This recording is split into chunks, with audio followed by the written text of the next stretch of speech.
Ma'am मेरी जेठानी हर बार सब रिश्तेदारी में हमारे बारे में झूठ बोलती है और हैरानी की बात यह है कि सब उसकी बात को सच भी समझ लेते हैं। तो क्या मुझे उन रिश्तेदारों को बुलाकर क्लियर कर देना चाहिए?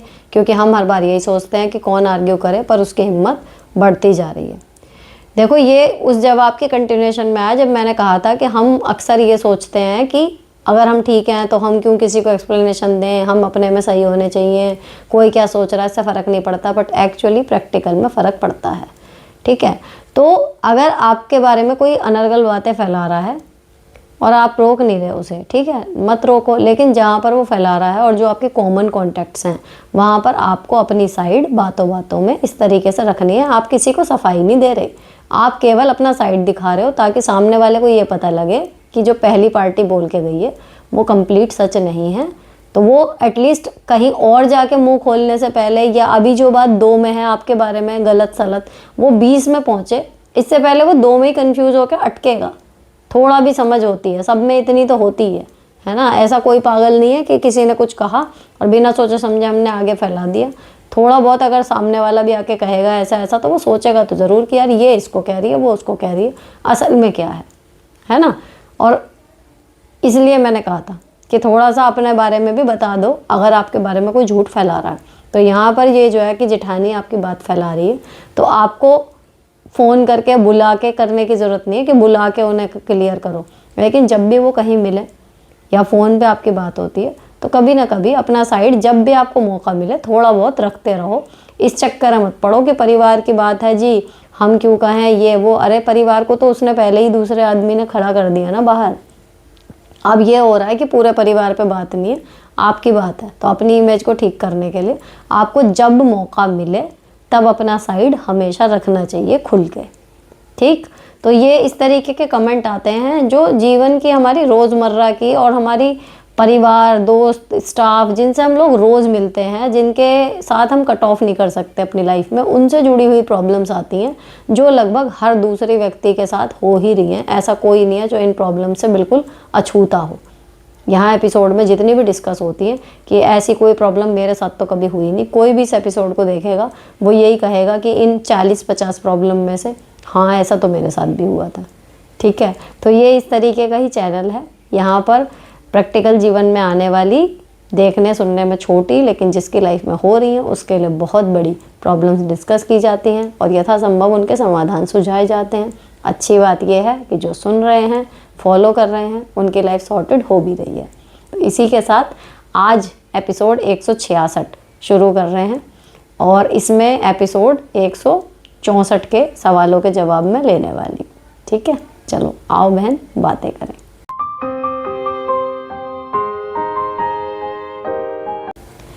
नेक्स्ट, दीदी मेरी पड़ोस की औरत ने मेरे 2.5 साल के बच्चे को मार दिया।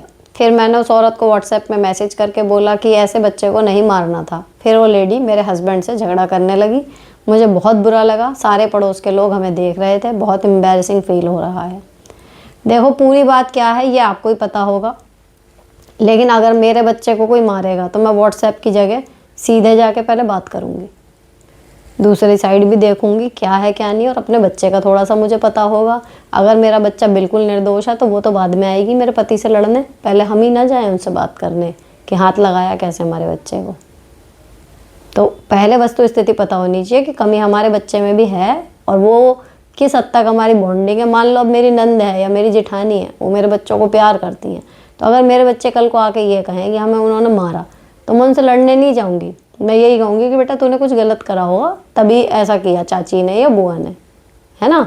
तो आपको उसका और अपना, उसका और बच्चे का वो बॉन्ड, अपने बच्चे का नेचर, उसका नेचर, वो सारी चीज़ें दिमाग में रख के तब देखना होगा कि मारा तो वो मारना गलत है या सही है। उस आधार पे मैं, उसके आधार पे मतलब आगे अपना एक्शन सोचूंगी कि मैं लड़ने जाऊँ, व्हाट्सएप करूँ, बात करूँ या क्या करूँ।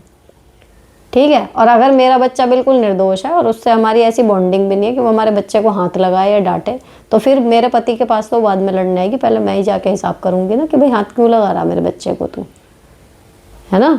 तो ये कॉम्प्लिकेटेड सी सिचुएशन है। अब आप देखो इनमें से क्या स्थिति आपके साथ हो रही है। और अगर सब कुछ ठीक है लेकिन वही झगड़ालू है, वो आके झगड़ गई, तो भैया अगर कोई सामने से झगड़ालू है तो ये मान के चलो कि प्रसाद है, लड़ाई वो जिससे मिलेगा उसे देगा ही देगा।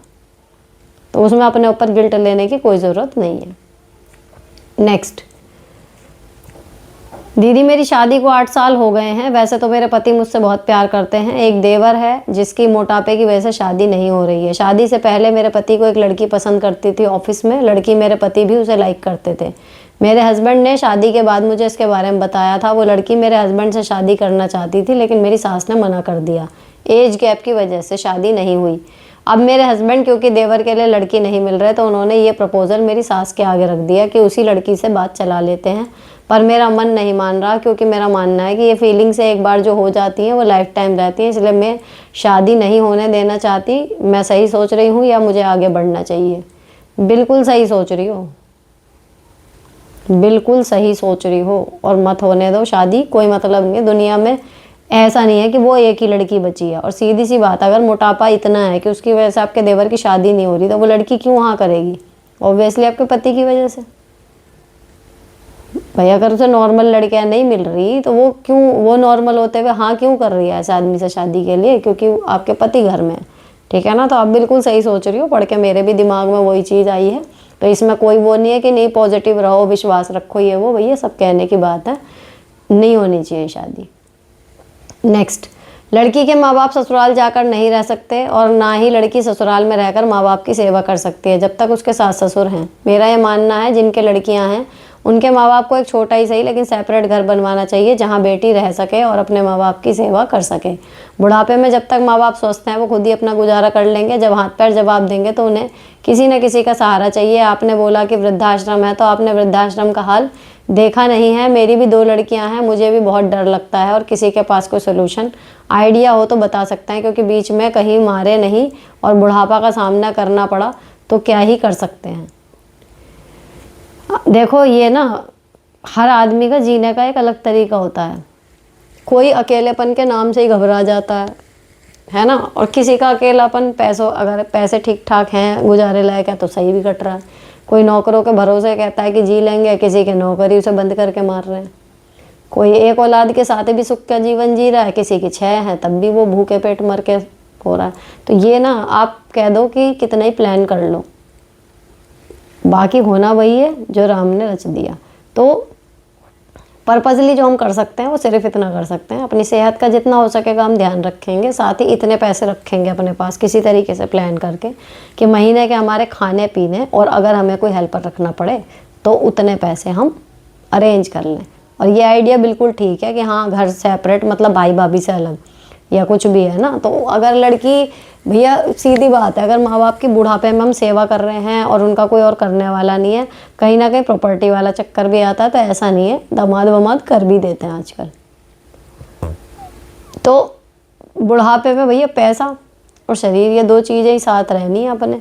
उनका जितना हो सके हम संभाल के रख सकते हैं, इंतजाम कर सकते हैं। बाकी तो ईश्वर की प्रार्थना ही कर सकते हैं कि बुढ़ापा सुख में निकल जाए, सम्मान से निकल जाए। नेक्स्ट, हाय दी, मेरे भाई की शादी को 9 ईयर हो गए हैं। फैमिली के कहने पे शादी की थी, सब ठीक था।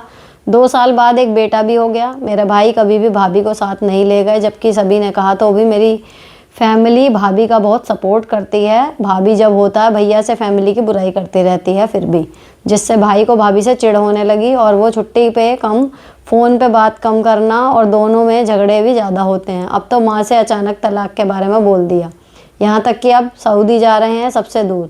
भाभी मेरी दूसरों को देखकर कॉपी करना, अपने को होशियार, बाकी सबको गलत समझना, फालतू की बातें करती है। जब मायके जाती है तो बहस कर लेती है। अभी मैं उनसे बात नहीं करती हूँ, लेकिन तब भी मैं उनके इस रिश्ते को कैसे सही करूँ?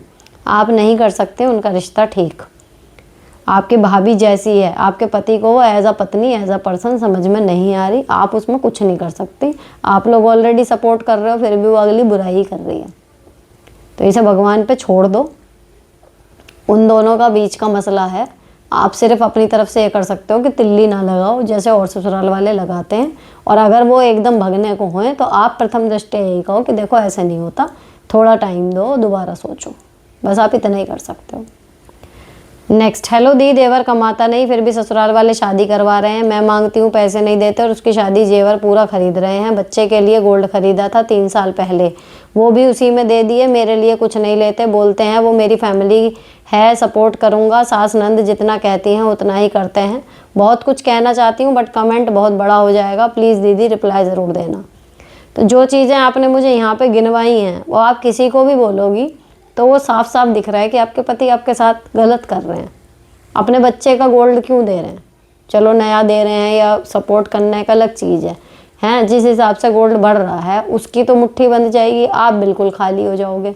तो ये चीज़ आप इसी तरीके से पॉइंट टू पॉइंट अपने पति को भी बता सकते हो ना कि हम कहाँ पे स्टैंड कर रहे हैं। फिर कुछ साल बाद, मैं ये नहीं कहती 1-2 साल बाद, लेकिन मोटा टाइम बताना कि 20 साल बाद हम कहाँ स्टैंड कर रहे हैं। हमारी फैमिली या भी जितना कमा रहे हो उतना 20 साल बाद कमा पाओगे, या जो हमारे बच्चों के लिए हम टेक्निकली जोड़ सकते थे वो ऐसी बुरा सा इधर उधर बिखर जाएगा, है ना। तो यही चीज़ आप उन्हें भी तो समझा सकते हो। इसी तरीके से बात करो कि चलो मेरे लिए ना सही लेकिन बच्चे का गोल्ड क्यों दे रहे हो, नया जो कुछ है चलो थोड़ा बहुत सहारा लगा दो। और जब वो खुद ही नहीं कमाता, चलो उसकी शादी हो भी रही है, बाद में वो बटेगा। ये ना समझ में आती नहीं, पता नहीं क्यों आदमियों को कौन सी घुट्टी पिए रहते हैं। मैं ये नहीं कह रही कि परिवार की मदद मत करो, लेकिन अपना गला काट के दूसरे के सामने रख रहे हो और कल को वो उसकी फुटबॉल बना के खेलेगा तुम्हारे सिर की। पता नहीं क्यों हर दूसरे घर में यही हो रहा है, फिर भी हर दूसरे घर में एक अंधा बना के बैठा हुआ है। नेक्स्ट, हेलो दी नमस्ते। मेरे 3 बच्चे हैं, बेटी 14 की है और बेटा 5+3 साल का। बेटा मेरा ज़िद्दी है, पढ़ना नहीं चाहता है, क्या करूं? बेटी को स्टार्टिंग से मैंने ही पढ़ाया है, लेकिन लड़के उस रूटीन में नहीं पढ़ते, HW ही करते हैं, उसमें भी बहुत टाइम लेते हैं, याद करना नहीं चाहते, बोलते ही नहीं हैं।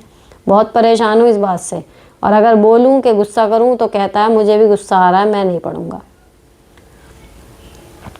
भाई इसमें 2 चीज़ हो सकती हैं, या तो ट्यूशन लगा दो कहीं और, थोड़ा स्कूल में जाके बात करोगे क्यों नहीं पढ़ रहा। कई बार वो होता है ना रिबेल वाली कंडीशन की, बच्चे को समझ ही नहीं आ रहा और हम लगे हुए हैं, तो वो बजाय अपनी ये बताने के कि मुझे समझ नहीं आ रहा, वो उल्टा कर देता है कि मैं तो पढ़ूंगा ही नहीं, जैसे तारे ज़मीन में दिखाया था। होती है ये चीज़ भी, हो सकता है उनको समझ ही नहीं आ रही। और दूसरी चीज़, लड़कियाँ और लड़के देखो होती उनकी मिट्टी ही अलग होती है। आप लड़की को जैसे पाल लोगे वैसे लड़का नहीं पलेगा।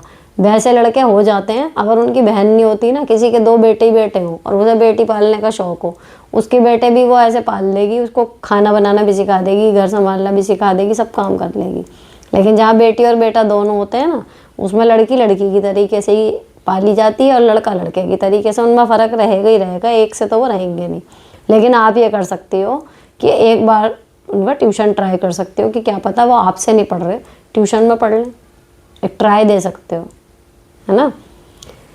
दीदी हस्बैंड मुझे तो बार बार बोलते हैं कि मिस यू, मैं जल्दी ही कंपनी में रूम ले रहा हूँ और हमारा बेटा साथ रहेंगे। शादी के स्टार्ट में तो मेरा भी मन नहीं लगता था, तो घर के इन लॉज के साथ ही रहती थी। फिर हस्बैंड ससुर से बोलते हैं फ़ोन पर कि वहाँ रहेगी तो पता चल जाएगा, परेशान हो जाएगी, इससे अच्छा तो घर ही भला।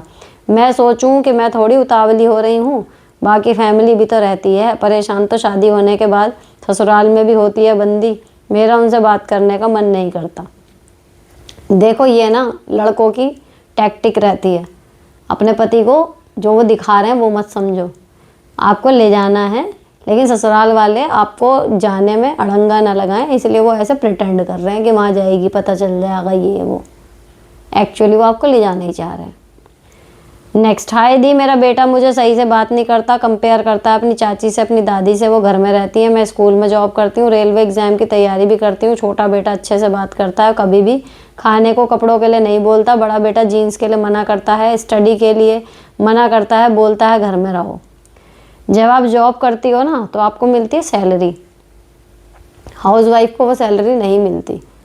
उस सैलरी से बच्चों को उसका सुख दिखाओ कि देखो क्योंकि मैं बाहर जाती हूँ इसलिए तुम लोग ये अफोर्ड कर पा रहे हो, और वो नहीं कर पाएंगे।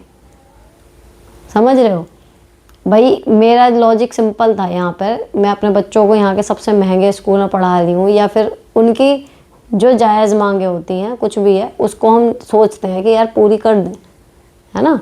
तो इसमें क्या होता है कि उनको ये ना लगे कि भाई चाची घर में रहती हैं, बुआ घर में रहती हैं, मामी घर में रहती हैं, सब घर में रहते हैं, हमारी मम्मी बाहर जा रही।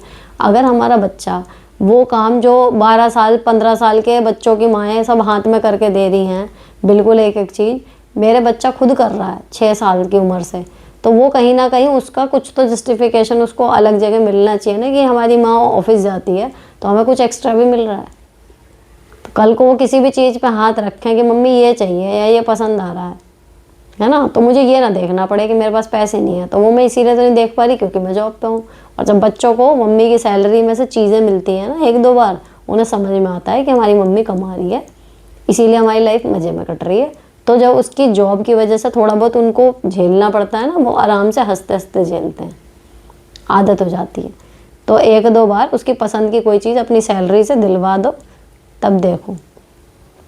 नेक्स्ट, नमस्ते दीदी, मेरी कज़िन के साथ रिलेशनशिप में किसी के साथ 4 साल से है। लड़का पैथोलॉजी में अभी मालूम चला पैथोलॉजी में है एंड अभी मालूम चला कि वो मैरिड है, 2 साल की बेटी भी। आप बताएं कि कज़िन को क्या करना चाहिए। अभी भी बात कर रही है, उसकी गवर्नमेंट जॉब भी है। लड़का कह रहा है कि 2 मैरिज उसके साथ करने के लिए, सेकंड मैरिज। मैंने उसे बहुत समझाया बट नहीं मान रही। लड़के की वाइफ कह रही है आप शादी कर लो, मैं डिवोर्स दे दूंगी। मुझे ये सब कुछ गड़बड़ लग रहा है, आप बताइएगा दीदी प्लीज़। कज़िन के मम्मी पापा भी नहीं हैं, अकेली घर में रहती है। लड़के के घर भी गई थी तो उसकी मम्मी गुस्सा हो रही थी लड़के पर। मैं कहती जो इंसान अपनी बेटी का नहीं हुआ वो इनका कभी नहीं होगा, वो सिर्फ इनके प्रॉपर्टी के पीछे है बस। बिल्कुल ठीक कह रही हो, लेकिन जब आपकी बात ही नहीं उसे समझ में आ रही तो मैं कौन उसकी खामखा।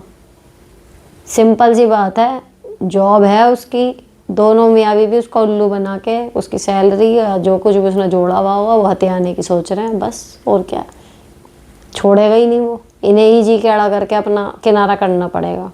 और ये कब निकलती हैं उसके मुँह पास तो ये भगवान ने रच रखा होगा। नसीब खराब होगा तो इनका दिमाग सही होएगा ही नहीं। लेकिन आप होना यही है, गलत ही है ये चीज़।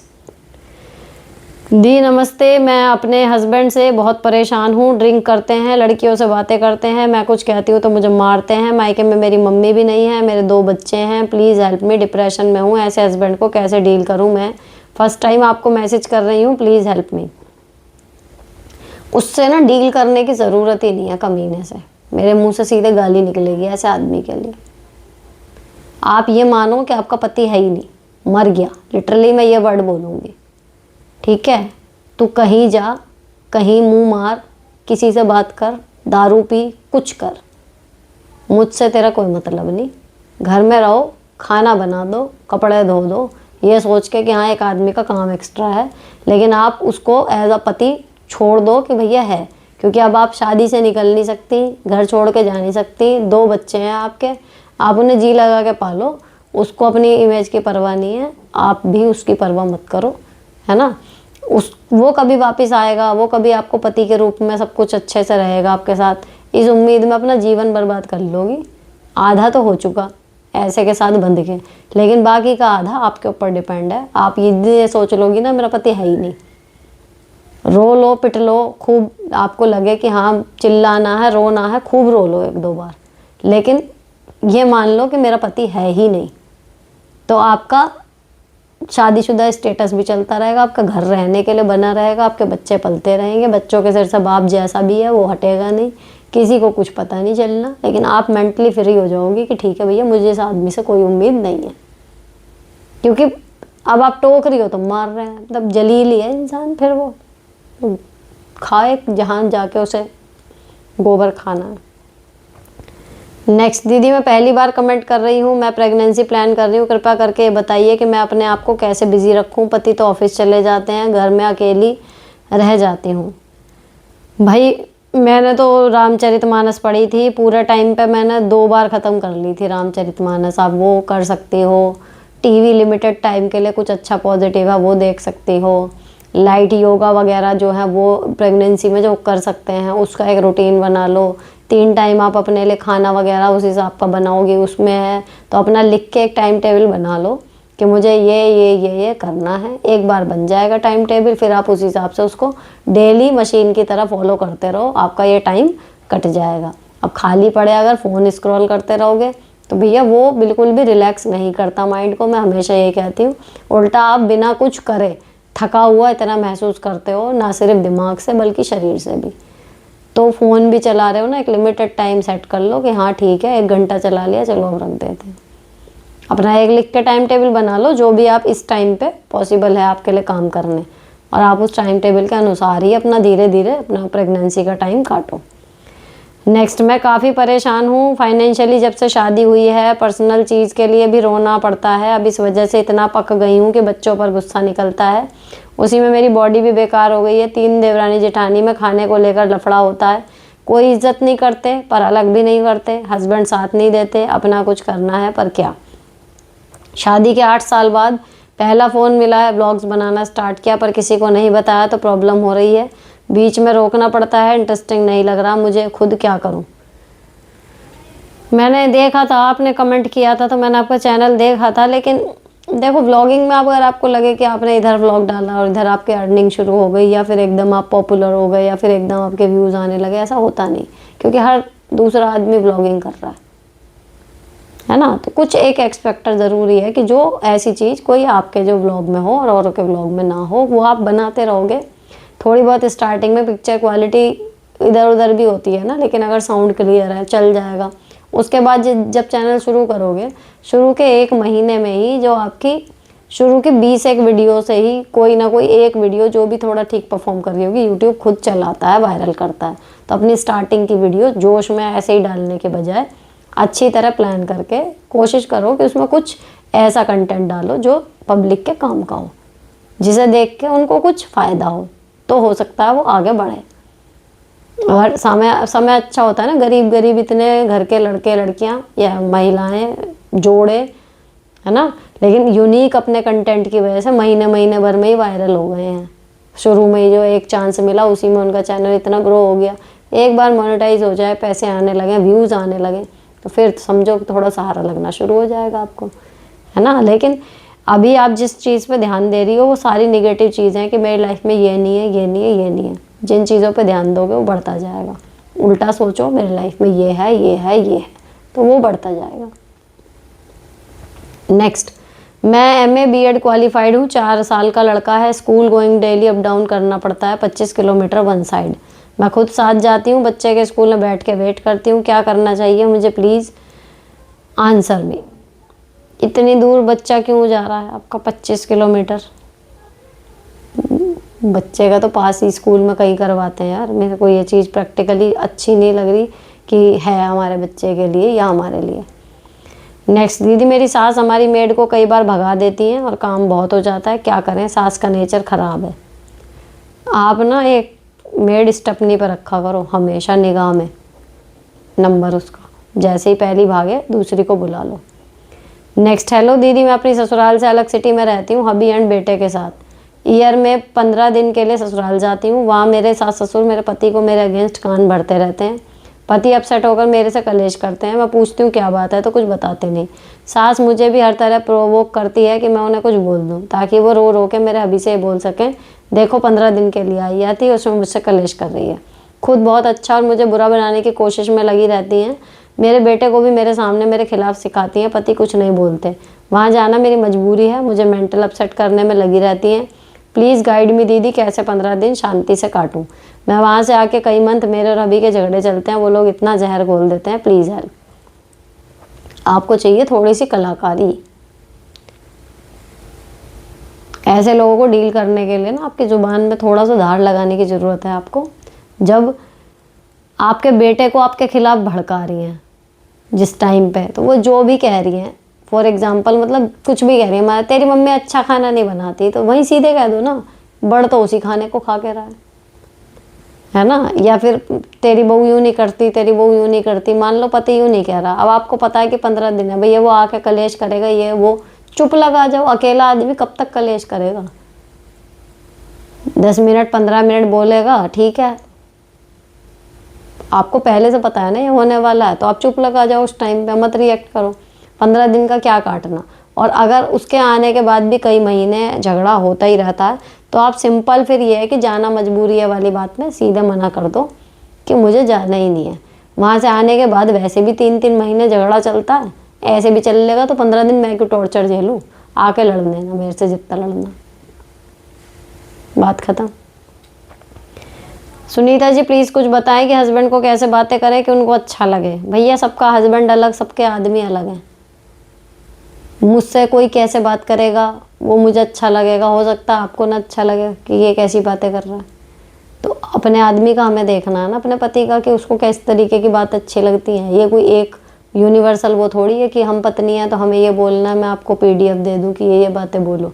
ये तो अपने हस्बैंड का हमें नेचर देखना है कि उसको कैसी बातें अच्छी लगती हैं, किस टॉपिक पे बात करना पसंद करता है, किस टॉपिक पे उसके एकदम से बम पटाखे फूटने लगते हैं, वो चीज़ हमें नहीं छेड़नी है ना। उसको ज़्यादा बातें करना हमारा अच्छा लगता है या कम बातें करना अच्छा लगता है, तो हमें रह के उसके साथ पता लगेगा ना कि वो कैसे बातों में, जब हम उसको ऑब्जर्व करो ध्यान से कि वो किस तरीके की बातों में उसको मज़ा आता है करने में, वो कब खुश होता है, कैसी बातें करने के टाइम पे वो औरों के साथ चिल कर रहा होता है, धीरे धीरे समझ में आ जाएगा।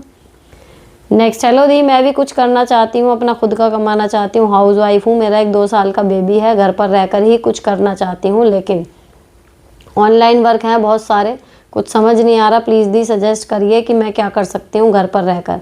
एक यश बीज कंपनी के बारे में सोच रही हूँ, क्या दी प्लीज़ बताइए। मुझे कोई आइडिया नहीं है इसका यश बीज कंपनी का, बाकी जब ढूंढोगी तो मिल जाएगा, कुछ ना कुछ ढूंढती रहोगी तो मिलेगा तो है कुछ ना कुछ। बाकी अपने कांटेक्ट में कोई और ऑनलाइन इस तरीके का काम कर रहा हो, वर्क एट होम, वो है। बाकी अगर आपके पास कोई ऐसा हुनर है जो ऑनलाइन काम की बजाय आप वैसे कुछ कर सको प्रैक्टिकली, तो वो कर सकते हो, है ना। और 2 साल का बच्चा है आपका, और 1.5 साल की बात है, स्कूल जाने लगेगा, आप पार्ट टाइम टीचिंग वगैरह का भी कर सकते हो। तो कमाने में हम क्या कर सकते हैं, इसके लिए ज़रूरी है कि हमें आता क्या है, तो उसी के आधार पे तो आदमी अपने फील्ड चुनेगा कि अच्छा मुझे ये आता है, मैं इस लाइन में कुछ कर सकता हूँ। नेक्स्ट, हेलो जी, मैं 41 year old, 2 children, boy 17 and girl 10। मैंने भी जैसा आप बताते हो वैसे जवाब दिया, रिजल्ट मुझे पति से मार। बाकी सबसे ताने, रिश्तेदारों में बुरी नतीजा, चुप रहना पड़ा, IMM BEd, जॉब नहीं करने दी, जॉइंट फैमिली है, अब मैं अपना वो वर्जन खो चुकी हूँ, मायके में सब जॉब में ही हैं, I felt left out everywhere, sorry comment बड़ा हो गया। जैसा मैं अब बताती हूँ आपने वैसे जवाब दिए, स्टार्टिंग में ही दिए, लेकिन भाई ये ना सही में एक आर्ट है, जवाब देने हैं आपको, लेकिन अगर सामने वाला वो बात शुरू करता है ना, उसी की टोन में ऐसा जवाब दो जो उसका आगे का लॉजिक ही ना बने उससे। जवाब देने का देखो, ये कोई मैं बता तो रही हूँ यहाँ पे सुन के, अभी मैंने इंस्टाग्राम पे भी देखा था कि भैया मेरे चक्कर में अपने घर में लड़ाई मत कर लेना। एग्जैक्ट मुझे भी इस चैनल पे यही लगता था कि ऐसा ना हो कि यार यहाँ सुन के घरों में लड़ाइयाँ हो जाएं और उल्टा मतलब मैं किसी का भला करने के बजाय किसी की चलती फिरती गृहस्थी में परेशानी खड़ी कर दूँ, मेरी वजह से हो जाए, ये चीज़ मुझे लगती थी दिमाग में। लेकिन ये ना आप हर बार आप सोच के देखो, मतलब एज अ टीचर अगर मैं सोच के देखूँ, मैं किसी बच्चे को कुछ कह रही हूँ और वो तड़ातड़ जवाब दिए जा रहा है, इलॉजिकल, ना उम्र का लिहाज है, ना उसे हमारे रिश्ते का लिहाज है कि मैं टीचर हूँ या मेरा बच्चा है या फिर पड़ोस का कोई बच्चा है, मैं उसे कुछ कह रही हूँ, मुझे वो जवाब दिए जा रहा है। तो आप कहीं से भी देखोगे इस सिचुएशन को, वो बच्चा आपको गलत नज़र आएगा ना। तो सिर्फ मैं ये नहीं कह दी कि जवाब दे दो आप बहुत बढ़िया बन गए, जवाब दे दो आप बहुत बढ़िया बन गए। भैया जवाब ऐसे दो जो लॉजिकली कहीं से कहीं तक उसमें उंगली रखने की जगह ना हो, टोन नॉर्मल रखो, शब्द मर्यादित रखो, रिश्ते का उम्र का लिहाज रखते हुए, लेकिन लॉजिक पूरा होना चाहिए। और अपने पॉइंट्स जो आप याद रख सकते हो अच्छे से बताओ अपने को प्रूव करने के लिए। और ये नहीं है कि एक बात कह दी उसके बाद आप गाने गाए जा रहे हो, अपनी बात कहो एंड फुल स्टॉप। ऐसे जवाब देने चाहिए ताकि आदमी हमसे उलझने से पहले 10 बार सोचे कि भैया इसका दिमाग तेज है, इससे हम उल्टी सीधी बकवासें करेंगे तो ये उल्टा हमें ही लपेट देगी। मान के चलो कि जैसे कोर्ट केस होता है ना, पिक्चरों में दिखाते हैं, रियल में मैंने नहीं देखा किसी का, भगवान ने देखा है, लेकिन जैसे पिक्चरों में होता है ना, कोर्ट केस चलता है भैया, ये वो एक दूसरे के पॉइंट गिनाए जाते हैं, बस समझ लो घरों में भी यही चल रहा है। इस तरीके से जवाब दोगे तो कभी भी मार तक नौबत नहीं आएगी, बशर्ते कि पति जंगली ना हो, है ना। लॉजिक से बात करोगे तो आएगा, किसी को भी गुस्सा आ सकता है, चिढ़ के बोलना बंद कर सकता है, लेकिन बैठेगा तसल्ली से सोचेगा ज़रूर कि भैया कह तो सही रही थी, है ना। या फिर नहीं भी सोचेगा, हमें नहीं बताएगा, लेकिन कम से कम आगे हमसे उलझने से पहले 10 बार सोचेगा कि टेक्निकली राइट ही हो, तभी इससे बात करूँ कुछ। नेक्स्ट, मेरी सास हम दोनों के बीच में झगड़े करवाती है और अच्छी बन जाती है, तो हम क्या करें? जब आपको पता है कि वो झगड़े करवाती है तो आप झगड़ा करती क्यों? सामने वाले पर उसने पेच लगाया, बम बना के सुतली में आग लगा के आपके पति को उसने भेज दिया। अब आपको पता है वो आके फटेगा, बदले में आप क्यों फट रही हो? आप पानी की बाल्टी लेके तैयार रहो ना। आप मान के चलो कि भाई वहाँ से टेप रिकॉर्डर में कैसे डल के आई है, वो यहाँ बजेगी बजेगी। जब पहले से पता है कि वो आके कुछ ना कुछ बकेगा, तो आप उस पर रिएक्शन करें नहीं करें, ये आपके नियंत्रण में हो सकता है, थोड़ा सोच के देखो। नेक्स्ट, मैम मेरे मम्मी पापा नहीं हैं, एक ही भाई भाभी हैं, पर वो जाओ जब भी पूछते हैं वैसे वैसे 6-6 महीने कॉल भी नहीं करते। क्या ऐसे रिश्तों को रखें या जैसे चल रहा है चलने दें? Please reply. जैसे चल रहा है चलने दो।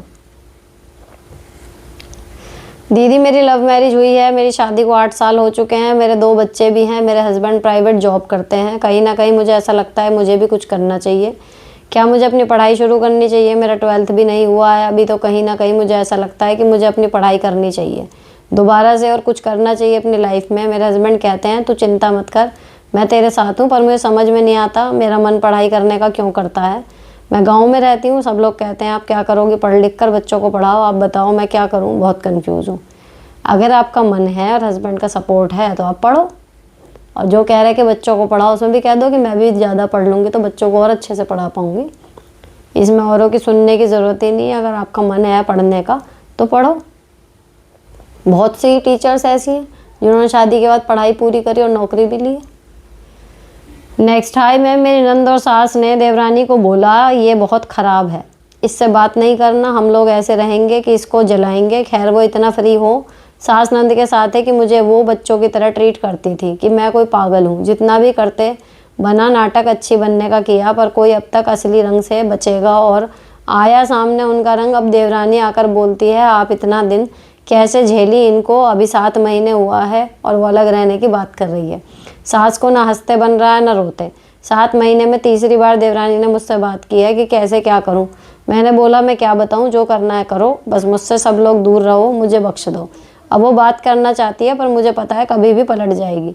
अब मैं खुद कंफ्यूज हो रही हूँ कि वो सच में बदल गई या बदल जाएगी। आपने बिल्कुल सही वो ले लिया कि भैया जो करना है करो, मेरे को दूर रहो। रही बात ये कि सच में बदली है या नाटक कर रही है, कहाँ भागी जा रही है वो और कहाँ भागे जा रहे हो आप, समय रहते सब पता चल जाएगा। अभी तो उन्हें कबड्डी खेल लेने दो, आप आउट ऑफ द रिंग हो, बाहर से ही मजे लो। नेक्स्ट, हेलो दी आप मेरी लाइफ की सोन परी हो, मेरी बेटी 9 साल की है, उससे मेरी हेल्प करना बहुत पसंद है। मैं उससे क्या काम करा रहा हूँ जो भी उसके लायक लगे। चॉपिंग वॉपिंग वो कर नहीं पाएगी, लेकिन थोड़ा बहुत जो भी वो कर सकती है, आपको एक अंदाज़ा होगा कि हाँ मेरा बच्चा क्या क्या कर ले रहा है। आराम से उसको पहले इंस्ट्रक्शन दे दो। अगर कुछ बच्चे क्विक लर्नर होते हैं, फटाफट सीख जाते हैं बहुत सारी चीज़ें, तो वो ज़्यादा कर लेगी। आपको लगे कि इसमें उसे स्ट्रगल हो रहा है तो मत करवाओ। बाकी अपना खाना परसना, खाए हुए बर्तन वहाँ सिंक में ले जाके रखना, अपने कपड़े लॉन्ड्री बास्केट में रखना, धुले हुए कपड़े तय करना, या फिर गीले कपड़े कई बार हेल्प करना सुखाने में, बहुत कुछ है जो बच्चे कर सकते हैं। और स्पेशली अपने बैग का, अपनी यूनिफॉर्म का, इन सब का ध्यान रखना, आप उस पर छोड़ सकती हो। नेक्स्ट, हेलो सुनीता दी कैसे हो आप? मैं एकदम फ्रस्ट्रेट हो गई हूँ अपने शरीर से। जब तक डॉक्टर के पास जाओ सही रहता है, जैसे ही दवाइयाँ ख़त्म 4 दिन होता है वापस से फिर वैसे ही, कभी ये प्रॉब्लम कभी वो प्रॉब्लम। मेरी एज 30 है, मैं बहुत से ज़्यादा दवाइयाँ खा ली हैं, खा खा के पागल हो चुकी हूँ। कभी कभी ऐसा लगता है कि नहीं इतना ज़्यादा ही दवाई खाती हूँ कि पूरा एक साथ खा लो, अपने आप को ही ख़त्म कर दो। कुछ ऐसा बता दो कि कम से कम 4 महीने तो सही रहूँ। देखो जो मुझे लग रहा है ऐसी कंडीशन होती है जब आप मेंटली परेशान होते हो, ये फिज़िकल ऐसा होता ही नहीं। अगर फिज़िकल कोई प्रॉब्लम होती है ना तो डॉक्टर के जाने के बाद वो सही हो गई तो फिर वो हो गई, वो पलटेगी नहीं। और जितना मैं पढ़ रही हूँ किताबों को थोड़ा बहुत, जितनी भी फिज़िकल प्रॉब्लम होती हैं कहीं ना कहीं उसका रिलेशन हमारे खाने पीने से भी ज़्यादा हमारे इमोशनल उतार चढ़ाव से होता है।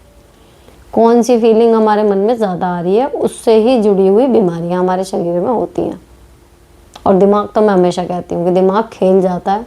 आपकी बॉडी बिल्कुल ठीक है, लेकिन आपका दिमाग इस तरीके से रिएक्ट करता है कि वो बीमार महसूस देती है और आप रियल में उसको ही सच मानते हो।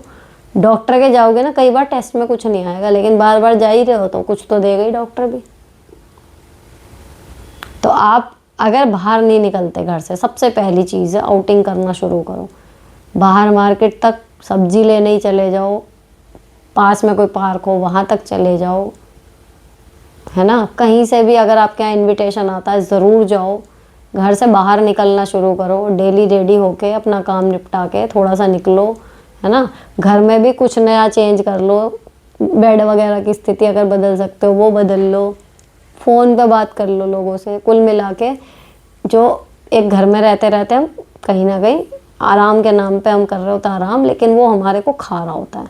अपने इस चक्कर को तोड़ो, थोड़ा सा बाहर निकल लो, डेली नियम बना लो कि जैसे दवाई खा रही हो ना कि भाई मुझे रेडी होके बाहर निकलना है, वॉक करके आनी है, किसी भी टाइम निकल जाओ। इसको वॉक मत मानो कि सुबह ही जाऊंगी जॉगिंग सूट पहन के जाऊंगी, नहीं। लोगों से मिलो जुलो, बाहर निकलो, थोड़ा बोलो कम, सुनो ज़्यादा, है ना। धीरे धीरे इस लूप को तोड़ो। ये फिजिकल प्रॉब्लम है ही नहीं जितना मुझे समझ में आता है ऐसे क्वेश्चन पढ़ के।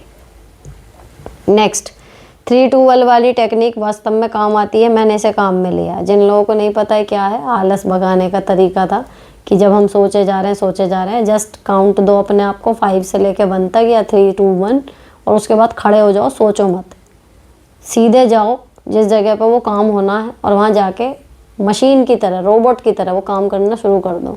सोचो ही नहीं, अपने आप बॉडी रिदम में आ जाएगी विदिन 5-10 मिनट्स।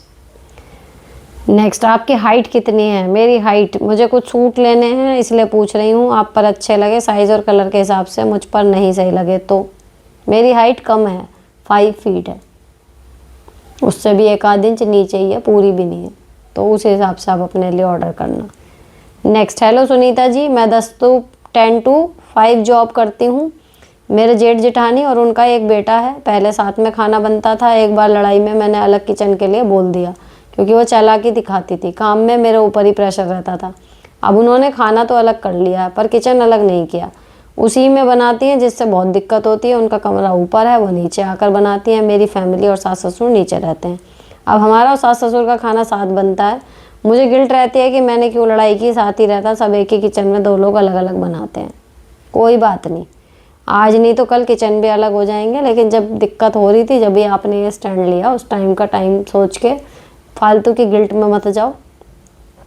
आज एक किचन में अलग अलग बन रहा है, कुछ दिन बाद हो जाएंगे किचन भी अलग अलग। नेक्स्ट, हेलो दी, आपकी जो बात है ना के बच्चों के लिए कि अगर आप ऐसे करोगे तो मैं नहीं बात करूँगी, बट मेरे मामले में नहीं होता। मेरी 2 बेटियां हैं, 4 और 6 साल की। उन्हें जब ऐसे बोलूँ तो वो या तो चिल्लाना शुरू कर देती हूँ, मुझे मारना, कि मुझे फिर इतना गुस्सा आता है कि मैं चिल्ला पड़ती हूँ। क्या करूँ? चिल्लाओ, डांटो, बदतमीजी कर रही हैं तो उसमें क्या है। एक टाइम आता है हमारे कहने से बच्चा सुन ही नहीं रहा, लेट रहा है, फैल रहा है, चिल्ला रहा, उल्टा हमें मार रहा है, तो डांट भी पड़ेगी, हो सकता है का चांटा भी पड़ जाए। लेकिन बच्चे को ये हम मैसेज क्लियर और लाउड जाना चाहिए कि अगर तुम बदतमीजी से पेश आओगे तो तुम्हारे साथ कोई बात नहीं करेगा। डांटना बात करना नहीं होता। नेक्स्ट, दी, मैंने रिकॉर्डिंग सुनी कि मेरे हस्बैंड ने मेरे ससुर को फ़ोन करके हमारे बीच हुई बहस बताई, तो ससुर ने कहा वो सनकी है। मतलब गोत्र होता है ना, वो नेम लेके इस गोत्र की लड़कियां सनकी होती हैं। तो अगर सनकी होती हैं, आपको पता था, तो क्यों इस गोत्र की बहू लेके आए? मेरे दिमाग में यही बात घूमती रहती है। अब इसका टाइटल था अभी जो मैंने पिछला एपिसोड भेजा है कि जो खुद ही बहू ला के उसकी कमियां गिनाते रहते हैं, पीहर की या उसकी, वो खुद को ही बेवकूफ़ साबित करते हैं। वो यही तो था जो आप पकड़ रही हो बात, कि भाई जब तुझे पता है बुढ़ऊ कि सन की होती हैं इस गोत्र की लड़कियां, तो अपने लड़के के लिए सन की बहू लाया क्यों? या हम बिल्कुल गले पे तेरे चाकू रख के हाँ करवाया था? तो वो खुद को खुद ही बेवकूफ़ साबित कर रहा है। ये तो कायदे में आपके पति को ही कहना चाहिए था, पिताजी जब आपको पता था तो फिर बोल क्यों रहे हो, तब क्यों लाए थे, क्यों करवाई मेरी शादी? तो वो तो बाप बेटा खुद ही बेवकूफ़ी भरी डिस्कशन कर रहे हैं, उसको आप इतने दिमाग पे ले काहे को रही हो। और रही बात गोत्र ये वो हो, तो अगर ऐसा है भी और हम हैं सन की तो ठीक है भैया, हम हैं सन की, अब झेलो हमें। अब इस चीज़ को छोड़ दो, ये मान के कि दो बेवकूफ़ आपस में बात कर रहे थे, उसे सीरियसली मत लो। नेक्स्ट, दी 2 साल पहले मैंने ससुराल में जॉब की थी प्राइवेट स्कूल में पढ़ाने की। बस दी घर का काम करके स्कूल जाओ, वहाँ से आकर फिर काम करो, जिससे मेरी बहुत तबीयत ख़राब हो गई थी। वो समझ लो न्यू लाइफ मिली। 6 मंथ ट्रीटमेंट चला, अब मैं कोचिंग और यूट्यूब कर रही हूँ। थोड़ी इनकम हो जाती है, पर मेरा फिर से मन जॉब करने का है। अब साथ में एक बेबी भी है। मेरे हस्बैंड को पुराना टाइम याद आ जाता है तो बोलते हैं आप परेशान हो जाती हो। मैं जितना कमा रही हूँ उसमें खुश हूँ, लेकिन दूसरों को देखती हूँ तो लगता है मुझे और ज़्यादा कमाना चाहिए। हस्बैंड बस इसलिए मना बोलते हैं क्योंकि उस टाइम उनकी केयर से ही मैं फिर ठीक हुई थी, वरना सासू माँ तो मुंह बनाती थी। मर भी जाती तो उनको कुछ फ़र्क नहीं पड़ता। आप बताओ मैं क्या करूँ? अभी रहने ही दो, हो सकता है आपसे वो प्रेशर हैंडल ही नहीं हो रहा और दोबारा ऐसी सिचुएशन लाने से अच्छा। और रही बात पैसे ज़्यादा बढ़ाने की, तो ट्यूशन में तो जॉब से भी ज़्यादा कमा लोगे अगर जम जाता है काम आपका। तो मत ही करो जॉब। और अगर आपको दूसरों को देख के लगता है तो आप भी प्रॉपर अपना समय पर काम निपटाओ। समय पर काम करने जब ट्यूशन बैठो तो यही सोच के चलो कि हम जॉब पे जा रहे हैं, बस सड़क पर ट्रैवल ही तो नहीं कर रहे, उस कमरे में जा रहे हो जहाँ पढ़ा रहे हो। खिचड़ी सी पका के मत पढ़ाओ कि जब काम कर रहे हो तो काम ही करो, तो आपको आ जाएगी जॉब वाली फीलिंग। हज़ारों महिलाएं ऐसी हैं जिनका ट्यूशन वगैरह का काम है, यूट्यूब का काम है, उन्होंने चलती चलाती अपनी जॉब छोड़ दी क्योंकि पैसे आ रहे हैं। नेक्स्ट, दीदी आपसे एक बात पूछनी है, प्लीज़ आप जब फ्री हो ना मेरे कमेंट्स को लेना। मेरी शादी को 3 साल हो चुके हैं, मैं इनफर्टिलिटी से परेशान हो गई हूँ। पीसीओडी है मुझे, बेबी भी नहीं है, इन लॉज बोलते रहते हैं, हस्बैंड भी उनकी बातों में आ जाते हैं। मैं लोअर मिडिल क्लास फैमिली से बिलोंग करती हूँ, हस्बैंड भी सुना देते हैं। बेबी के लिए मैं अंदर ही अंदर टूट चुकी हूँ। मैं टीचिंग जॉब्स के लिए प्रिपरेशन करती थी पहले, लेकिन शादी के बाद मैं फंस चुकी हूँ। समझ नहीं आ रहा क्या करें, स्टडी करें तो कैसे करें। और बेबी के लिए मैं अपने हस्बैंड से इमोशनली बहुत जुड़ी हूँ, वो नहीं समझते मुझे। प्लीज़ दी आपसे रिक्वेस्ट है। देखो इनफर्टिलिटी वाला वही है एक व्लॉग, मैं हमेशा वही कहती हूँ जब इस तरह का क्वेश्चन आता है कि भाई उसको देख लो। 2-3 लोगों को कंसीव हो गया, उसके बाद उन्होंने मुझे अपडेट भी दी है। तो मे बी आपका भी काम कुछ सॉर्टेड हो जाए उससे कि भाई चलो मेंटली सॉर्टेड। देखो बच्चा होना नहीं होना ये कुदरत की बात है, हम कुछ भी कर लें, अगर हमारे नसीब में नहीं है उस टाइम पे या है ही नहीं संतान का सुख तो वो नहीं होएगा। और रही बात पति के और ससुराल वालों के, देखो रिएक्शन की, किसी की किस्मत अच्छी है। मैं अपने केस में कहूँ कि भले लेट हुए लेकिन मुझे किसी ने ताने नहीं दिए, ना मेरे ससुराल में किसी ने भी, ना मेरे पति ने, ना आपने एक्ट से कभी जताया कि हाँ जी वो इस वजह से नाराज़ है कि इसके बच्चे नहीं हैं। तो वो किस्मत अच्छी है, लेकिन किसी की नहीं होती इतनी अच्छी। तो उसको वो है, वो अपने शरीर से खुद ही परेशान है। आदमी की सबके लिए जो नॉर्मल सी चीज़ हमारे लिए नहीं हो रहा, लेकिन उल्टा तुम ताने भी दे रहे हो, बेवकूफ़ भी मिल जाते हैं कई बार। तो वो हमारे हाथ की चीज़ नहीं है, हमें दोनों ही सिचुएशन को डील करना आना पड़ेगा। अगर वो ताने देने वाले मिल गए तो भी और नहीं मिले तो भी। तो वो व्लॉग देखती हूँ मैं, इसमें अगर नहीं होगा ध्यान से डाल दूँगी, उसको सुन लेना एक बार, मे बी आपको एक आइडिया लग जाए कि कैसे इस सिचुएशन को हमें टाइम को काटना है। नेक्स्ट, दी मेरे और मेरे पति के बीच में ज़्यादा अच्छा कुछ नहीं था। अब मैंने न्यू ईयर पर बात की, सब क्लियर कर लिया अब ठीक से, लेकिन इसको लंबे टाइम तक कैसे मेंटेन करूं? बस बोलने से पहले कुछ सेकंड सोच लो फिर ही बोलना। अब जैसे चल रहा है उसी को, उसी टोन पे, उसी वाइब्स को मेंटेन रखो। बस बहुत ज़्यादा बातें करना, अगर हमारा कच्चा सा रिश्ता है ना, अभी अभी सही हुआ है कुछ है, उस टाइम पे बहुत ज़्यादा बातें करने से बचो। नॉर्मल सोच समझ के बात करो। इस चक्कर में मत पड़ो अरे मेरा पति है इससे भी सोच के बात करूँगी तो ओ माय गॉड मेरी राई। अरे भाई उस रिश्ते को पक्का तो हो जाने दो। जब घड़ा बनाता है कुम्हार तो कच्चा रहता है, जब तक वो आग में पक के मजबूत हो नहीं जाता तो उसको देखते हो कैसे केयरफुली हर जगह पकड़ता है, क्योंकि वो टूट जाएगा। वो सोचे कि जी ये तो गोल तो बन तो गया, अभी क्यों नहीं उठा लूँ मैं, ऐसे पकड़ लूँ, नहीं होता ना। तो जब भी किसी से भी, ये पति की बात नहीं है, सास से या किसी दोस्त से, बच्चों से, मान लो आपका रिश्ता ख़राब सा हो रहा है, उसके बाद आपने उसको थोड़ा थोड़ा ठीक करने की कोशिश करी and by the grace of God थोड़ा सा नॉर्मल हो गया, बातचीत शुरू हो गई। उस टाइम पर फूक फूक के कदम रखो, जितनी ज़रूरी है उतनी बातें बहुत अच्छे से करो। बोलने से पहले 10 बार सोच लो, 10 बार नहीं, 10 बार मैं गलत बोल रही हूँ, बोलने से पहले 1 बार सोच लो फिर बोलो कि ऐसे नहीं ऐसे। Next, hello ma'am, I have done graduation in professional medical course and before marriage I was also doing job but after marriage I left that job was also not my type, सुबह से शाम कभी रात तक भी timing issue. Now I am having baby of 1.5 year. मैं teaching line में कैसे एंटर कर सकती हूँ in future, because I have no degree related to it. If private school भी ज्वाइन करने की सोचूं, वहाँ पे टाइमिंग्स नॉर्मल होती हैं, प्लीज़ सजेस्ट। देखो, टीचिंग में जाने के लिए आपको जो ग्रेजुएशन है आपकी, उसके अलावा कोई ना कोई प्रोफेशनल डिग्री आप प्राइवेट सेक्टर में भी जाने के लिए चाहिए, है ना। या तो आपने बीएड किया हुआ हो, डीएलएड किया हुआ हो, अगर प्राइमरी में बिल्कुल छोटे स्कूल में पढ़ाओगे, एनटीटी की हुई हो, तो पहले आपको इनमें से कोई एक डिग्री ले लेनी होगी। उसके बाद आप स्कूल में अपना रिज्यूम लगाइए तो आपका काम हो जाएगा। नेक्स्ट, हेलो सुनीता मैम, आपने अपने बच्चों का टाइम टेबल कैसे बनाया, प्लीज़ मुझे हेल्प कीजिए, क्योंकि मैं अपने बच्चों का टाइम सेट नहीं कर पा रही हूँ। मेरे बच्चे क्लास 5 में और 1 में हैं। बहन सच बताऊँ ना, उनका कोई टाइम टेबल बेचारियों का है नहीं, क्योंकि उन पर टाइम ही नहीं है। सुबह उठती हैं, जो बेसिक काम है, नहाना धोना, पर्सनल क्लीनिनेस, ये सब हो गया सुबह, बस ख़त्म। उसके बाद फिर भागम भाग, पहले स्कूल से आई, आधा घंटा फ़ोन चलाती हैं, खाना खाती हैं, फिर तैयार होती हैं, फिर ट्यूशन चली जाती हैं। ट्यूशन से आती हैं, फिर आधा घंटा फ़ोन चलाती हैं, आधा घंटे की वो रहती है, फिर फ़ोन चलाएंगी, फिर उन्हें अपना स्कूल का होमवर्क, अगर ट्यूशन का कोई होमवर्क है, प्रोजेक्ट है, वो सब है। खाने के टाइम अगर हमने कोई मूवी चला लिया ऐसी या कुछ और है, चलो जी देख रहे हैं, वो देख रहे हैं तो वो देख रहे हैं।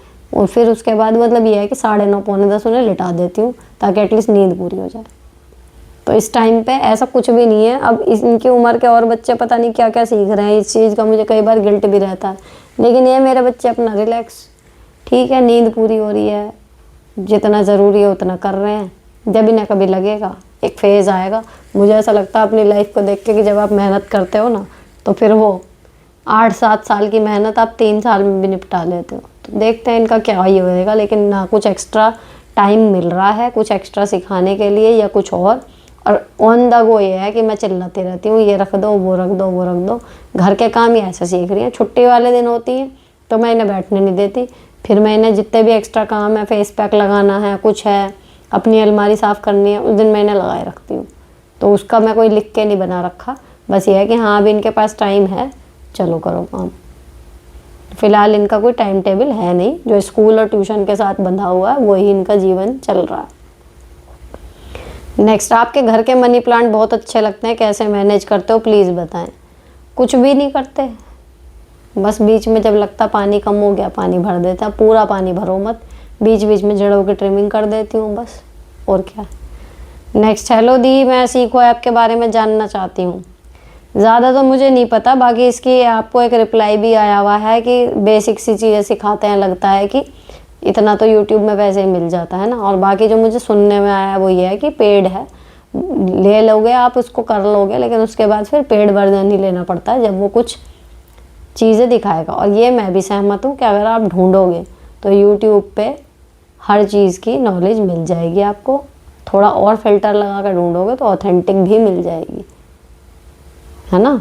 तो ज़रूरत है नहीं किसी स्पेशल ऐप की। नेक्स्ट, मेरा बेटा 3rd क्लास में पढ़ता है, उसके क्लास के बच्चे गाली देते हैं, माँ बहन की गाली देते हैं। मैंने अपने बेटे को समझाया, वो समझ भी गया, लेकिन आज के बच्चे 4th-5th क्लास के इतने नॉर्मल तरीके से गाली दे के बात करते हैं जैसे ये सब बहुत अच्छी बात है। मेरा सवाल बस ये है कि इस तरह के गंदे माहौल में बच्चे को कैसे पालें। बच्चे को सिंपल ये सिखाओ, मैंने अपने बेटियों को जो सिखाया है कि भैया गाली देना आ गया, सुन ली, अब दिमाग में फीड तो हो गई, उसे तो आप इरेज कर नहीं सकते, है ना। गाली आती है हमें, वो एक अलग चीज़ है, लेकिन उसको देना है नहीं देना है ये डिसीज़न आपका होता है। और जब हम गाली दे रहे होते हैं तो हम अच्छे नहीं लग रहे होते, ये भी तय है। और मैं खुद बता देती हूँ कि भैया मैं भी गालियाँ देती थी, मुझे लगता था कि बहुत बढ़िया काम है, गाली देने में मज़ा आता है। शुरू में जब छोटे थे हमने भी किया, हाँ भाई बड़े लोग दे रहे हैं हम भी दे के देखते हैं, तो एक सेटिस्फेक्शन सी मिल रही है, सब कुछ है, तो वो मैं एक्सपीरियंस इतना शेयर कर देती हूँ। लेकिन जब देखा ना किसी को सामने से कोई बहुत गालियाँ दे रहा है, तो सुनने में हमें जब बाहर से देख रहे हैं ना तो वो अच्छा नहीं लग रहा, मतलब वही गलीच नज़र आ रहा है जो गालियाँ निकाल रहा है गंदी गंदी। और बिल्कुल रही से ही कसर निकल गई बिग बॉस देख के कि वहाँ जो अभद्र भाषा का प्रयोग कर रहा है वो इतना बुरा लग रहा है कि मतलब उसके लिए चाहे हमारे मन में एक सॉफ्ट कॉर्नर भी था ना उस कैरेक्टर के लिए, लेकिन फिर भी ऐसा लगा है बेकार है। तो मैंने वही चीज़ इन्हें समझाई, मैंने ठीक है बेटा तुमने कहीं से सुन ली गाली, ठीक है गुस्सा आया तुम्हारे मुंह से निकलने को हो गई, लेकिन इस चीज़ को कंट्रोल में अगर कर लिया तो ठीक है। क्योंकि मुझे ऐसा लगता है, देखो कई लोग ना, ये जो मैंने फील किया कि बस में जब मैं जाती थी, अब वहाँ पे ईव टीजिंग के होते हैं बहुत ज़्यादा, ठीक है। अब गांव खेड़े में जा रहे हो, वहाँ पे कोई भी कहीं भी हाथ लगा रहा है, कुछ भी करने को तैयार खड़े हैं। अब मैं देख रही हूँ कि वहाँ पे लड़कियाँ मेरे से 1-1 फुट लंबी लड़कियाँ, मतलब ऑलमोस्ट आदमियों के हाइट की लड़कियाँ भी हैं, और वो आंखों में उनके आंसू भर रहे हैं, कोई उनके साथ बदतमीजी कर रहा है, लेकिन उनके मुंह में ज़बान ही नहीं है कि सब पलट के 2 गालियाँ दे दें, है ना। तो मुझे ऐसा लगता था कि अब जब मेरे साथ ये चीज़ें होती थी तो मैं तो चांटे भी मार दिया करती थी, सही बताऊँ तो। मतलब मैंने भरी बस में 2-3 बार चांटे उड़ाए हैं कि इतना मुझे गुस्सा आता था उस टाइम पे। अब तो ख़त्म हो गया। तो वो ये होता है, मैं हमेशा कहती हूँ, इस पर बहुत हंसती है मेरे साथ के टीचर कि भाई गालियों का स्टॉक आपके पास होना तो चाहिए, लेकिन उसको यूज़ करना है नहीं करना है, ये नियंत्रण पूरी तरह आपके हाथ में होना चाहिए कि कब किसको देनी है तभी दो। ये नहीं कि फ्लो में गाली निकल गई, वो नहीं होनी चाहिए, ज़बान पे नहीं चढ़नी चाहिए कि अब बिना गाली के बात ही नहीं कर सकते।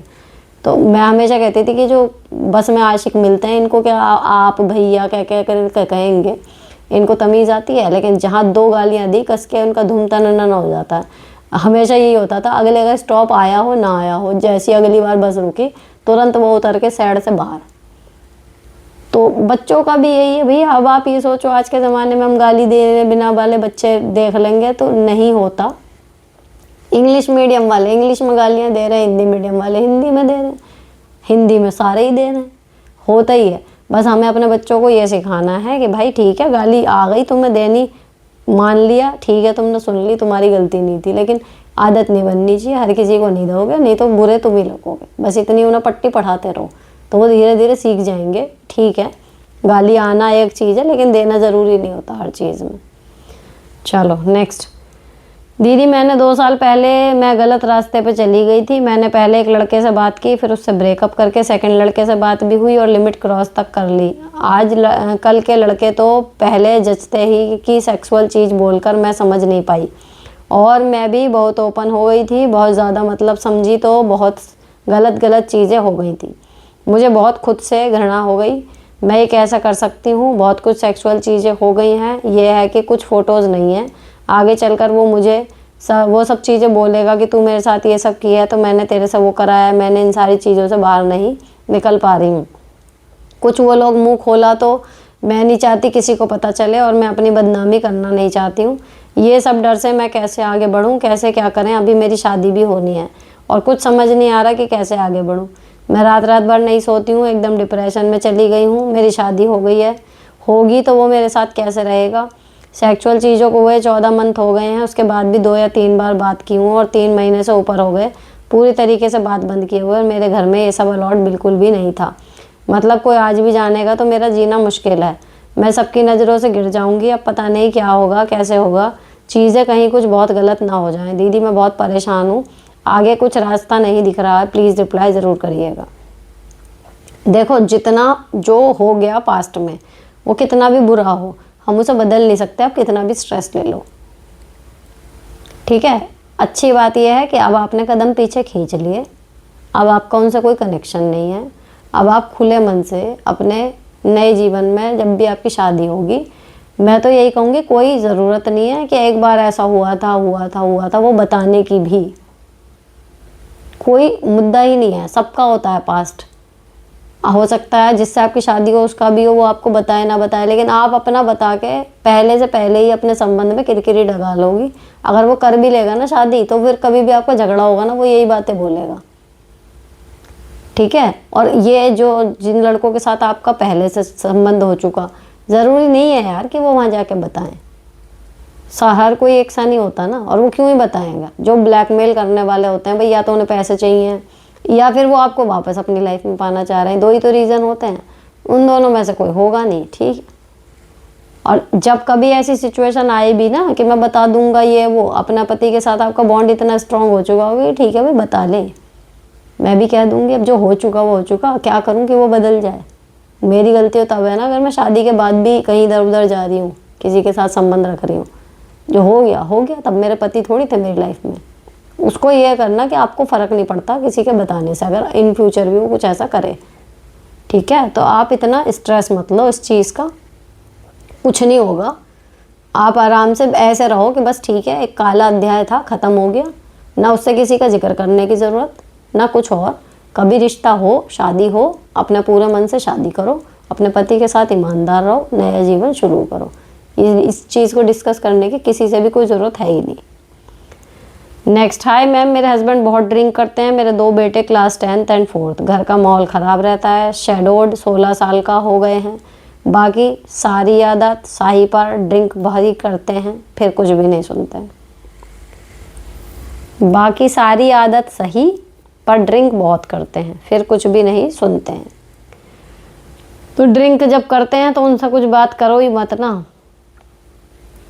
ये करो। जब वो ड्रिंक करते हैं कोशिश करो, मैं हमेशा कहती हूँ, अपने बच्चों को लेके अलग कमरे में सोना शुरू करो, उनसे उस टाइम पे आप कनेक्ट ही मत हो जब वो ड्रिंक करते हैं, उनको अकेला छोड़ दो ताकि बाकी चीज़ें जो सही हैं वो ना ख़राब हो। नेक्स्ट, हेलो मैम, मेरे हस्बैंड बाहर जॉब करते हैं एंड मैरिज को 5 साल हुए, 2 बेटियां हैं, हस्बैंड कभी भी साथ नहीं लेकर जाते एंड करंटली मैंने उनके फ़ोन के चैट से उनकी चीटिंग पकड़ ली, सभी घर वालों के सामने बोल दिया एंड मैंने बोला कि मुझे अब इनके साथ नहीं रहना है, अगर नहीं लेकर जाते हैं तो जॉब छोड़कर आ जाए, मेरे को अब इनके साथ ही रहना है। अच्छा, घर वाले भी मेरे ही साइड बोले एंड उस टाइम तो उन्होंने दिखाया कि वो गिल्टी हैं। जब नॉर्मल हो गई मैं, तो कुछ दिन बाद पति अपने पहले वाले बिहेवियर पर आ गए, कॉल करो तो आंसर नहीं करना एंड कुछ बोल दो तो चिढ़ जाना, क्या मैंने नॉर्मल होकर गलत किया? उस टाइम तो बहुत गिल्टी दिखा रहे थे, रो रहे थे, बोल रहे थे अब नहीं करूँगा। देखो, आदमी की ना फितरत नहीं बदलती, कहते हैं ना बंदर बूढ़ा हो जाए लेकिन गुलाटी मारना नहीं बंद करता, बस वही चीज़ है। आपको नॉर्मल करना था, हो गए, अब वो है तो अब आप साथ रह लोगी, तभी बात सही होएगी, तभी सुधरेगी। वहाँ जाके तो ऐसे ही रहेगा, क्योंकि अगर ऐसा नहीं होना होता तो पहली बार भी नहीं होता। तब दोबारा वही है कि भाई लेके जाओ, क्या हुआ उस मुद्दे का, उसे दोबारा जिन्न को निकालो बोतल में से, और जब तक साथ रहना शुरू नहीं करोगे यही होता रहेगा। नेक्स्ट दी, मेरी सास अपनी सारी पेंशन जेठ जेठानी और उनके बच्चों पर लुटाती है, हम अपना सारा खर्चा खुद करते हैं। मैंने सब्र किया कि उनका पैसा है, जो भी करें, फिर भी पूरे मन से सास को हमेशा चीज़ें देती रहती हूँ। अगर बड़े जेठ जेठानी कोई भी गलती करे और मैं या हस्बैंड उन्हें कन्फ्रंट करें तो मेरी सास को बुरा लग जाता है, हमसे कुछ लेना एंड बात करना भी बंद कर देती है। क्या करूँ? अब सास को पूरी तरह से दिल से हटा दूँ और उनके लिए कुछ भी ना करूँ, या अपना फ़र्ज समझ के करती रहूँ करने कर्मा का वेट में? देखो, अगर आपकी उसकी कोई बात नहीं हुई, आपके जेठ को कन्फ्रंट करने के बाद में वो सामान लेना बंद कर देती है, तो सामान देना बंद ही कर दो बस। या फिर ये है, बंद कर दिया फिर दोबारा लेने लगती हो, तो ये है जब बना करे वापस ले आओ, अगली बार त्योहार हो फिर दे दो, ले ठीक है, नहीं ले वापस ले आओ। इमोशनल मत हो उसके साथ, इमोशन मत जोड़ो सास के साथ, टेक्निकल रिश्ता निभा दो, वो ज़्यादा सही है। नेक्स्ट दी, आप कितना पुण्य का काम कर रही हैं मार्गदर्शन देकर, ये विजडम तो मुझे कभी अपनी माँ और बहन से भी नहीं मिला, आपको सलाम। थैंक यू जी। नेक्स्ट, हमें फुल टाइम जॉब करनी हो, घर पे रखने वाला कोई ना हो, तो डे केयर में किड्स को रख सकते हैं? देखो, रख तो सकते ही हैं, लेकिन कहीं की भी बात सुनोगे, जितनी सुनोगे उतनी अजीब लगती हैं, हर एक जगह एक सी नहीं होती। डे केयर खुल तो इसी ले रहे हैं, तो रख तो सकते ही हो, या फिर कोई पड़ोसी ऐसा हो आपका विश्वास पात्र, या कोई रिश्तेदार, कुछ ना कुछ, यही 2-3 ऑप्शन बचते हैं बच्चों के लिए। तो ये थे एपिसोड 164 के, ढेरों सवाल कोई भी नहीं छोड़ा है, सबके जवाब मैंने दे दिए हैं। आई होप आपको अच्छे लगे होंगे। अगर आपको किसी के भी और के भी काम के वीडियो लगे तो शेयर करना मत भूलना। फिलहाल आपको अच्छी लगी हो तो चैनल को सब्सक्राइब ज़रूर कर देना। अपना कोई कमेंट करना हो तो वो भी ज़रूर करना। अगले एक एपिसोड के बाद जो दूसरा एपिसोड आएगा उसमें आपके जवाब मिल जाएंगे। मिलती हूँ आपसे नेक्स्ट वीडियो में। Till then bye bye, stay beautiful and sorted always.